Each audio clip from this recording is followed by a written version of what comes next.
આ વાર્તા સાંભળીને તમારા હોશ ઉડી જશે। મારું નામ નિલેશ છે। આજે હું તમારી સાથે મારી એક ભૂલની વાર્તા શેર કરવા જઈ રહ્યો છું જે મેં ઘણા વર્ષો પહેલા કરી હતી। મને ખાતરી છે કે તમે મારી ભૂલ પર ખૂબ ગુસ્સે થશો। છેવટે મારી ભૂલ કંઈક આવી હતી। હું ગામડાનો હતો। મારા પહેલાં કોઈ નહોતું કે કહો કે હું અનાથ હતો। હું મારા હોશમાં આવ્યો ત્યારથી હું મારી જાતને મારા નાના ગામમાં મળી।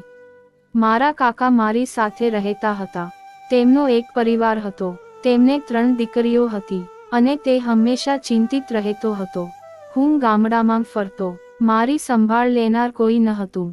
જો મેં કોઈના ઘરે કંઈ ખોટું કર્યું હોત તો લોકો મારો હાથ પકડીને મારા કાકા પાસે લઈ જતા અને તેઓ તેને મારા વિશે ફરિયાદ કરશે। કાકા કહે, તું મારી પાસે તેની ફરિયાદો કેમ લાવે છે? હું મારા વ્યવસાયને કારણે પહેલેથી જ ખૂબ ચિંતિત છું। મને તમારે તેની કાળજી લેવી જોઈએ। તમારે તેને તમારા પોતાના બાળકોની જેમ ઉછેરવો જોઈએ। પણ કાકા મને ધિક્કારતા હતા। તે ક્યારેય મારી સાથે બરાબર વાત કરતો નહોતો। જ્યારે હું આજુબાજુ ફરતો હતો ત્યારે લોકો તેમના ઘરેથી બચેલો ખોરાક મને ખવડાવતા હતા। કાકી મને જમવાનું પણ નહોતા આપતા। નાનપણમાં હું કોઈને ફરિયાદ કરી શકતો નહોતો કારણ કે હું 15 વર્ષનો પણ નહોતો। પણ જેમ જેમ મારી હોશ પાછી આવી હું સારી અને ખરાબ બધી બાબતો સમજવા લાગ્યો। તે પછી મને ખબર પડી કે આ લોકો મારી સાથે શું કરે છે। હું 15 વર્ષનો હતો જ્યારે એક દિવસ કાકા કંટાળી ગયા અને મને શહેરમાં મોકલવાનું નક્કી કર્યું। હું શહેરમાં જવા માંગતો ન હતો। મને ખબર ન હતી કે તેઓ મને શહેરમાં કેમ મોકલવા માગે છે। તેઓએ કાકાને ઘણા પૈસા આપ્યા। કાકા આ પૈસાથી ખૂબ જ ખુશ હતા અને તેમને કહ્યું કે કાલે તેમને તેમની સાથે લઈ જાઓ। આ સાંભળીને હું અવાજ કરવા લાગ્યો। મેં કહ્યું કે હું ક્યાંય નહીં જઈશ, પરંતુ કાકાએ મારી વાત ન સાંભળી અને તેને આગ્રહ કર્યો। કાકા શું કરવા માગે છે તે મને સમજાતું ન હતું। તેણીએ કહ્યું, હું મારી મોટી પુત્રી સાથે પહેલા લગ્ન કરીશ અને અમારા ઘરમાં તમામ સુવિધાઓ હશે। જો તમે પણ તેની સાથે શહેરમાં જાવ અને કામ કરવાનું શરૂ કરો તો ઘણું સારું રહેશે। અમને વધુ પૈસા મળશે। આ વાત પર કાકા કાકી સાથે ઝઘડવા લાગ્યા। તેઓએ કહ્યું, તમે પાગલ થઈ ગયા છો। મારી મહેનત બચાવવા મેં રિતિકને શહેરમાં મોકલવાની જવાબદારી લીધી છે। મને એટલા પૈસા મળતા નથી જેટલા મેં શહેરમાં કમાયા હોત। હવે તમે ઈચ્છો છો કે હું ત્યાં જાઉં તો તમારા લોકોનું શું થશે? તમે અહીં એકલા રહી જશો। કાકાએ તેને ઠપકો આપ્યો ત્યારે કાકી ચૂપ થઈ ગયા કારણ કે તે હંમેશા પૈસાની લાલચી હતી। હું તેની સામે ગયો અને કહ્યું, હું શહેરમાં નહીં જાઉં। તમે લોકો મને મારાથી અલગ કરવા માંગો છો। તમે ઈચ્છો છો કે હું ત્યાં કામ કરું। હું ત્યાં એકલો નહીં જાઉં। કાકાએ કહ્યું, હું તમારી સાથે જાઉં। તમે 15 વર્ષના છો અને અમે લાંબા સમયથી તમારી સંભાળ રાખીએ છીએ। તારા પિતાએ તને અમારી પાસે છોડી દીધો। તેણે વિચાર્યું પણ ન હતું કે તેનો ભાઈ આ મોંઘવારી યુગમાં ટકી રહ્યો છે। હવે તમારે કંઈક કરવું પડશે। મેં કહ્યું, કાકા, પણ મને તમારાથી અલગ ન કરો। કાકાએ કહ્યું, જા અહીંથી। અમને તમારી પરવા નથી। પોલીસને। હું તે નિર્દોષ બાળક નથી કે જે તમને સરળતાથી સાંભળી શકે। હું જાણું છું કે તેન મને શહેરમાં મોકલ્યો, મને નોકરી અપાવી, પણ તેનો સૌથી વધુ ફાયદો તને થયો છે। હવે હું પણ તેનો લાભ લેવા માંગુ છું। મારે બંગલામાં ક્યાં સુધી રહેવું જોઈએ? આ લોકોનું નકલી ભોજન ક્યાં સુધી ખાવું જોઈએ? મને પણ શહેરની બહાર જવાનું મન થાય છે। મારી પસંદગીનું ખાવાનું ખાવું, મારા માટે મારી પસંદગીના કપડાં ખરીદવાનું। તેથી મને જે પૈસા મળશે તેમાંથી અડધા મારા હશે। આ સાંભળીને કાકાને ખૂબ ગુસ્સો આવ્યો, પણ હું તેની સાથે એકદમ અલગ રીતે વાત કરતો હતો। તેથી જ તે મારા માર્ગથી ખૂબ ડરી ગયો અને હવે તેને મારી પાસેથી કશું મળવાનું ન હતું। તે જાણતો હતો કે તેને જે પૈસા મળી રહ્યા છે તેમાંથી અડધા પૈસા પણ ઘણા છે। તે પણ જતો રહેશે તો શું થશે? કારણ કે હવે રિતિક તેના સારા ખરાબને સમજવા લાગ્યો છે અને તે સમજુ પણ બની ગયો છે। મોઢું બગાડીને ત્યાંથી જતો રહેતો। થોડા સમય પછી તેના કાકાના મિત્રો બીમાર પડવા લાગ્યા। માલિકે તેમની સારવાર કરાવી પરંતુ તેઓ સ્વસ્થ થઈ શક્યા નહીં। વધુ પડતા ધૂમ્રપાનને કારણે તેઓની તબિયત બગડી ગઈ હતી અને હવે તેઓ અહીં નોકર તરીકે કામ કરવા સક્ષમ ન હતા. ત્યારબાદ એક દિવસ સારવાર દરમિયાન તેઓનું મોત નીપજ્યું હતું અને હવે હું અહીં એકલો રહી ગયો હતો. હું 20 વર્ષનો હતો. આ લોકોના બધા કામ હું જ કરતો. હવે અહીં મારો પગાર પહેલા કરતાં વધુ હતો કારણ કે હું મારા કાકાના મિત્રના હિસ્સાના તમામ કામ કરતો હતો. તેણે મને એમ પણ કહ્યું કે જો તમારા જેવો કોઈ વફાદાર નોકર હોય તો આવા 1-2 નોકરને અમારા બંગલામાં કામ કરાવો, કારણ કે બંગલો મોટો છે અને કામ પણ ઘણું છે. મેં વિચાર્યું કે હું દરેક સેવકનું કામ જાતે કરીશ, જે મારા માટે વધુ ફાયદાકારક હશે. આ જ કારણ હતું કે હું બંગલાની અંદર જતો અને સખત મહેનત કર્યા પછી નોકરોના બધા કામ એકલા જ કરતો. જેમ જેમ સમય વીતતો ગયો તેમ તેમ મને અહીં રહેતા 5 વર્ષ થઈ ગયા હતા, એટલે ત્યાંના લોકો પણ મને સારી રીતે ઓળખતા હતા. હું જ્યારથી આ શહેરમાં આવ્યો છું ત્યારથી હું આ બંગલામાં રહું છું અને અહીં તમામ કામ કરતો હતો. હવે હું એકલો રહી ગયો હતો. મારી પાસેના પૈસાથી હું જીવતો હતો. મારા અને બીજા નોકરો માટે કોઈ કામ ન હતું, એટલે બધા નોકરો એક પછી એક બંગલો છોડી ગયા. પછી મારે ત્યાંથી પણ જવું પડ્યું, પણ હું કોઈને ઓળખતો નહોતો એટલે મારે ક્યાંક નોકરી શોધવી પડી. મેં મારી સાથે કામ કરતા નોકરો સાથે વાત કરી અને તેમને કહ્યું કે મને જ્યાં નોકરી મળે ત્યાં મને નોકરી અપાવી દો. તેઓએ કહ્યું કે હવે તેમને ક્યાંય નોકરી મળતી નથી, પણ મારી પાસે રહેવાની જગ્યા નહોતી. મેં કેટલાક દિવસો શેરીઓમાં વિતાવ્યા. હું અહીં અને ત્યાં ભટકતો હતો. લોકો મને ભિખારી સમજવા લાગ્યા, તેથી તેઓ મને થોડી ભિક્ષા આપતા હતા. હું તમને ઘણા દિવસોથી શોધી રહ્યો છું. આજે મેં તને આ ફૂટપાથ પર જોયો અને મેં તારો વિચાર કર્યો. મેં વિચાર્યું કે હું તમને કહીશ કે મેં તમારી અને મારી નોકરી વિશે પણ વાત કરી છે. હું તેને જોઈને ચોંકી ગયો. મેં કહ્યું, શું ખરેખર? મેં મારા કામની વાત કરી છે. પછી તેણે કહ્યું, હા, મેં ગયા અઠવાડિયે જોબ વિશે વાત કરી હતી, પણ હું તને ક્યાંય મળતો ન હતો. મેં કહ્યું, યાર, અમારે ત્યાં રહેવાની વ્યવસ્થા તો કરવી જ પડશે ને. પછી તેણે કહ્યું, ત્યાં ગયા પછી જ ખબર પડશે. બાય ધ વે, મેં પહેલેથી જ રહેવાની વ્યવસ્થા કરી દીધી છે. પોલીસને. હું અહીં મારા પૈસા મેળવી રહ્યો હતો. એ જ રીતે 1 મહિનો વીતી ગયો. થોડા દિવસ નોકરી કર્યા બાદ મંજેશ અહીંથી ચાલ્યો ગયો હતો અને પછી અહીં મારું કામ વધી ગયું અને પૈસા પણ વધાર્યા હતા. મારે અહીં કામ કરવા માટે વધુ મહેનતનો સામનો કરવો પડ્યો નથી, કારણ કે હું એ જ કામ જૂની જગ્યાએ કરતો હતો. આ બંગલો એક બિઝનેસમેનનો હતો, જે કરોડપતિ હતો. આ બંગલામાં 6 સભ્યો હતા. સૌથી મોટા માલિક વિવેક સિંઘાનિયા હતા. તેમનો પુત્ર રાહુલ સિંઘાનિયા અને રાહુલ સિંઘાનિયાની પત્ની નયના સિંઘાનિયા અને તેમની 13 વર્ષની માસૂમ અને સુંદર દીકરી દિશા. રાહુલ સિંઘાનિયા અને વિવેક સિંઘાનિયા પિતા અને પુત્ર હતા અને તેઓ સાથે મળીને તેમનો બિઝનેસ સંભાળતા હતા. તેમનું જીવન ખૂબ જ આરામથી ચાલી રહ્યું હતું. છેવટે, તેમના જીવનમાં કોઈ વસ્તુની કમી નહોતી. હું મોટાભાગે ઘરની અંદર કામ કરતી હતી, તેથી મને ધીમે ધીમે દરેકના વર્તનની જાણ થઈ અને મેં તેમને કહ્યું કે તે બહાર જવા માંગે છે. તે આઈસ્ક્રીમ ખાવા માંગે છે. હું તેને બંગલામાંથી બહાર લઈ જઈ શક્યો નહીં, કારણ કે જો હું દિશાના બાળકને બંગલામાંથી બહાર લઈ ગયો હોત તો મને ખૂબ મારવામાં આવ્યો હોત. કદાચ કોઈને મને દિશા બેબીને બહાર કાઢવાનું પસંદ ન હોય. છેવટે, તેઓ પુખ્ત હતા અને પુખ્ત વયના બાળકો મોટે ભાગે કસ્ટડીમાં રહે છે. મેં દિશાને કહ્યું કે તમે ચિંતા ન કરો, હું તમને આઈસ્ક્રીમ લાવીશ. જ્યારે હું તેના માટે બહારથી આઈસ્ક્રીમ લાવ્યો ત્યારે તેને તે ખૂબ જ ગમ્યું. દિશા બાળક ખૂબ જ સુંદર અને યુવાન માસૂમ છોકરી હતી. તેની વધુ જાણતી ન હતી. તે ખૂબ જ સરળ હતી. તે દિવસથી મારી અને દિશા બેબી વચ્ચે વાતચીત શરૂ થઈ. તેની પાસે જે પણ કામ હોય તે મોટાભાગે મારી પાસેથી જ કરાવતી. દિશા બેબી મારી સાથે વાત કરીને ખૂબ ખુશ થતી. આ વાત નયના મલકીનને પણ ગમી હતી. દિશા બેબી માટે હું નાનપણથી જ ભાડાના મકાનમાં રહેતી હતી. હું જાણતો હતો કે મારા કાકા મારી મહેનતની કમાણી કરવા ત્યાં ગયા હશે, પણ ત્યાં કોઈ નહોતું. આ વખતે તેને ઘણો પસ્તાવો થયો હશે. તેને મને શોધવાની કોશિશ કરી જ ન હોવી જોઈએ, કારણ કે તે મને પ્રેમ કરતો ન હતો અને મને તેની ચિંતા નહોતી. તેથી જ હું પણ તેને ધીરે ધીરે ભૂલી ગયો. એકવાર રાતનો સમય હતો જ્યારે હું મારા રૂમમાં સૂતો હતો. અચાનક મારા રૂમનો દરવાજો રણકવા લાગ્યો. દરવાજો ખખડાવવાના અવાજથી હું ડરીને ઊભો થયો. મેં દરવાજો ખોલતાં જ ગાર્ડે આવીને મને જગાડ્યો. મેં તેને પૂછ્યું, શું થયું? આ ઘડીએ તું મારો દરવાજો કેમ ખટખટાવે છે? તેને કહ્યું, નયના મેડમે તમને બંગલામાંથી ફોન કર્યો છે. અત્યારે અમારી સાથે આવો. એ સાંભળીને હું ચોંકી ગયો.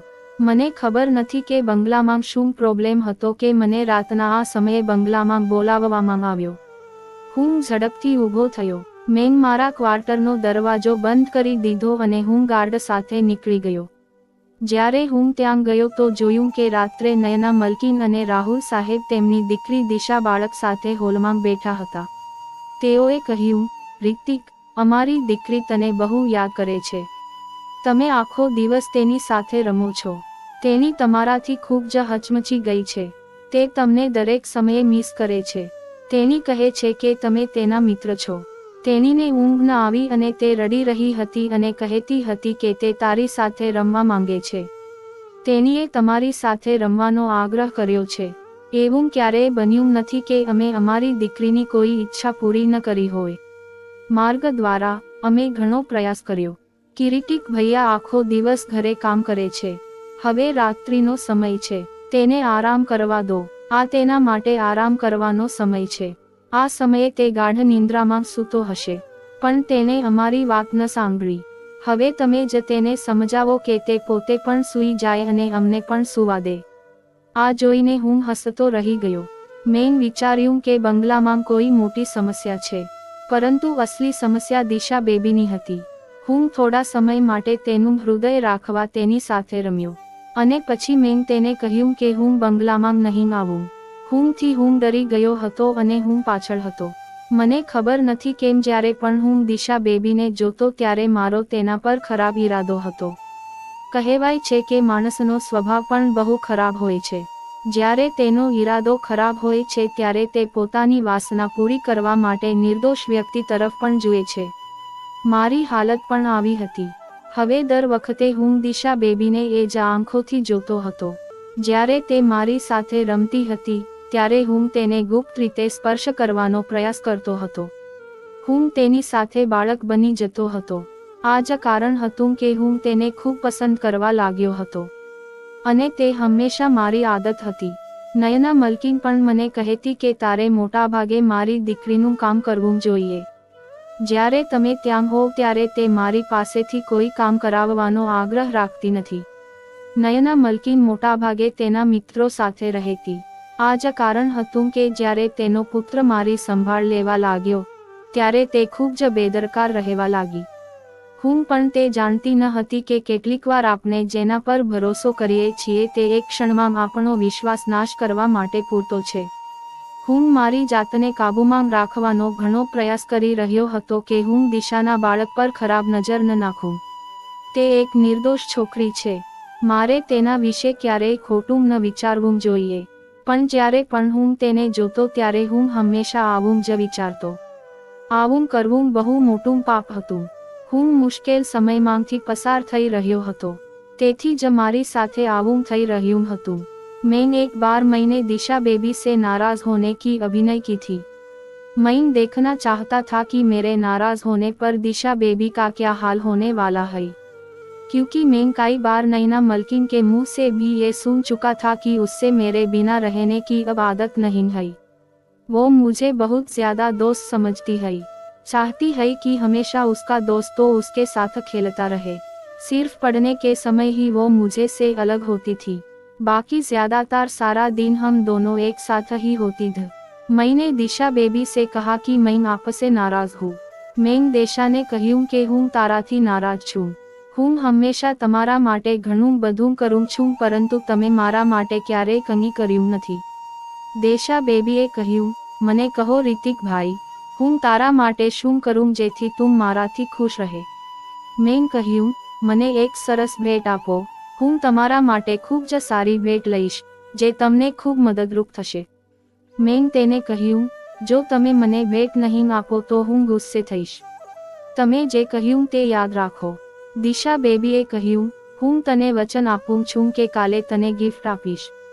બીજા દિવસે તેણીએ મને એક ભેટ આપી જેનાથી હું ખૂબ ખુશ થયો.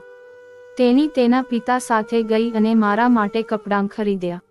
તેના માતા પિતાએ પણ મારા પર ઘણો વિશ્વાસ કર્યો. તેમ છતાં મારા દુષ્ટ મનમાં એક વિચિત્ર વિચાર આવ્યો. મને ખબર નથી કે હું શા માટે મારા મનમાં તેની પ્રતિષ્ઠા બગાડવાનું આયોજન કરી રહ્યો હતો.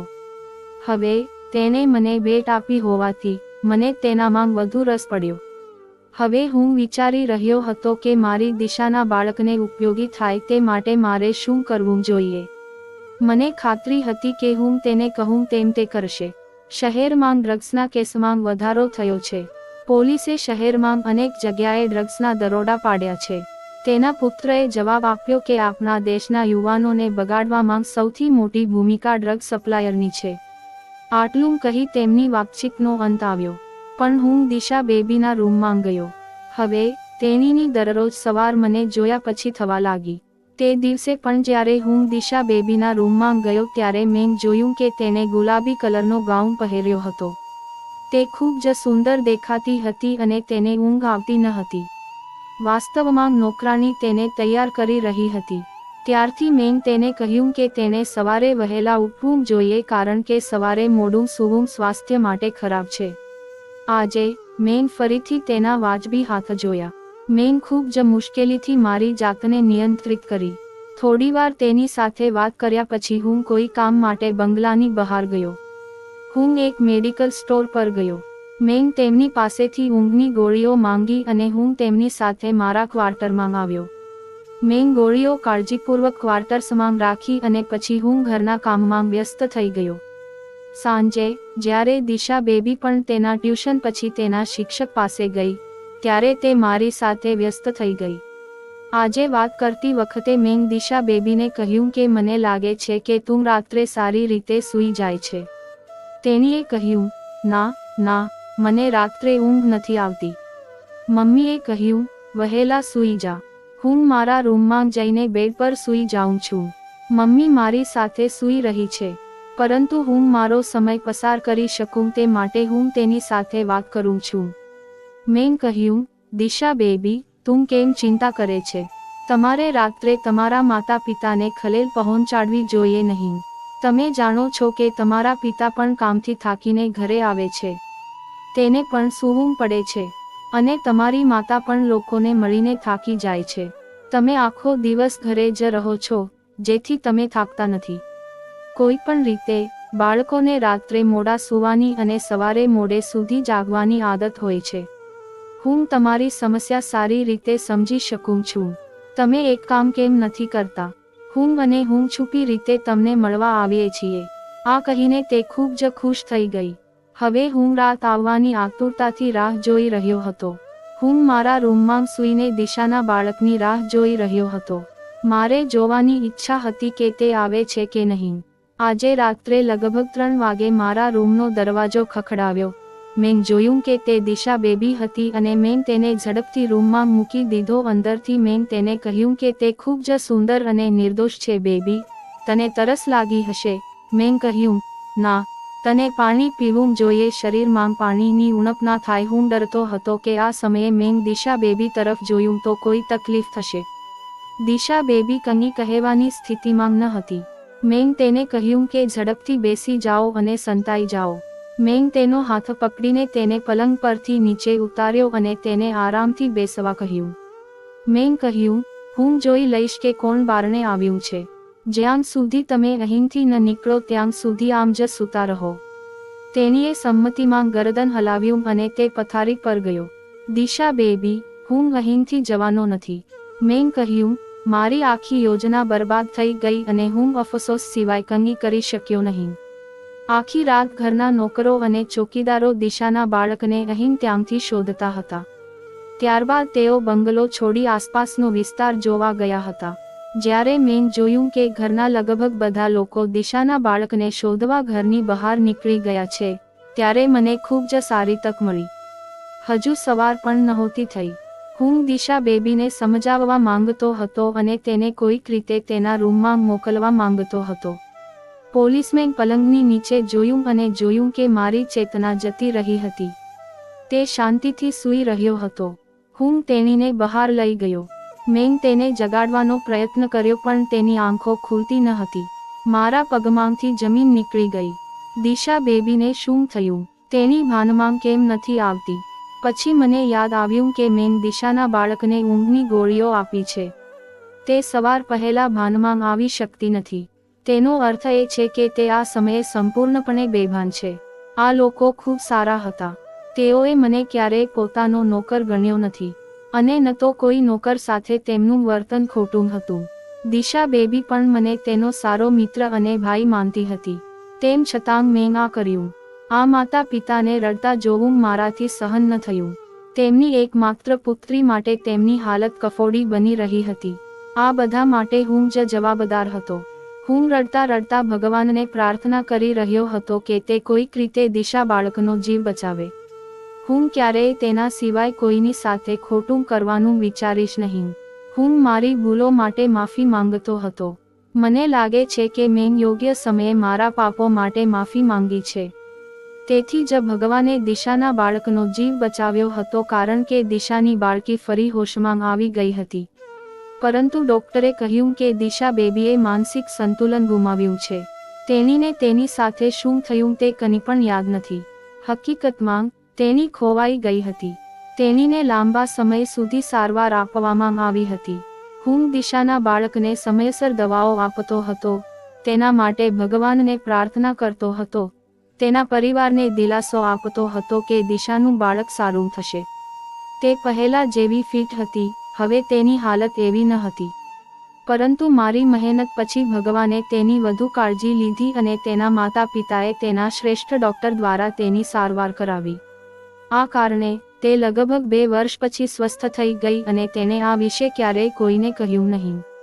મને આજે પણ એ દિવસ યાદ છે જ્યારે હું દિશાના બાળકને ધીમેથી સ્પર્શ કરવા જતો હતો અને અચાનક દરવાજો સચવાઈ ગયો. જો તે દિવસે ચોકીદારો દરવાજા પર ન આવ્યા હોત તો કદાચ હું તે માસૂમ બાળકના ઇજ્જત સાથે રમી શક્યો હોત. ભગવાનની કૃપાથી તેમનો જીવ બચી ગયો અને તેમની ઇજ્જત પણ મારા હાથમાંથી બચી ગઈ. કદાચ આજે મને મારી ભૂલનો ઘણો પસ્તાવો થયો હોત. પોલીસે મેડિકલનો ધંધો સંભાળ્યો. ઘણા વર્ષો વીતી ગયા. દિશાના બાળકની સંભાળ રાખવામાં મેં ક્યારેય કંઈ છોડ્યું નથી. આ જ કારણ હતું કે તેઓએ મને પોતાનો અંગત નોકર બનાવ્યો. અને એ જ કારણ હતું કે તેઓએ મને નોકરાણીની દીકરી સાથે પરણાવી અને મને જીવનદાન આપ્યું. દિશા બેબી હવે નાની છે પણ તેને તે રાત હજુ યાદ નથી. મને મારી ભૂલનો અહેસાસ થયો અને મેં નક્કી કર્યું કે કોઈનો વિશ્વાસ તોડતા પહેલા મારે મારા અંત વિશે વિચારવું જોઈએ. આજે મારી 3 દીકરીઓ છે અને મારી દીકરીઓને ઘરમાંથી કાઢી મૂકતા પહેલા હું હંમેશા મારી ભૂલ વિશે વિચારું છું કે મેં શું કર્યું. મને હંમેશા ડર લાગે છે કે મારી દીકરીઓ સાથે કંઈક ખોટું થઈ શકે છે. હું મારી ભૂલ પર ખૂબ જ શરમ અનુભવું છું અને હું ભગવાનને પ્રાર્થના કરું છું કે મને મારી ભૂલની સજા ક્યારેય ન મળે. તો વાતો પસંદ આવે તો લાઈક અને સબસ્ક્રાઇબ કરજો.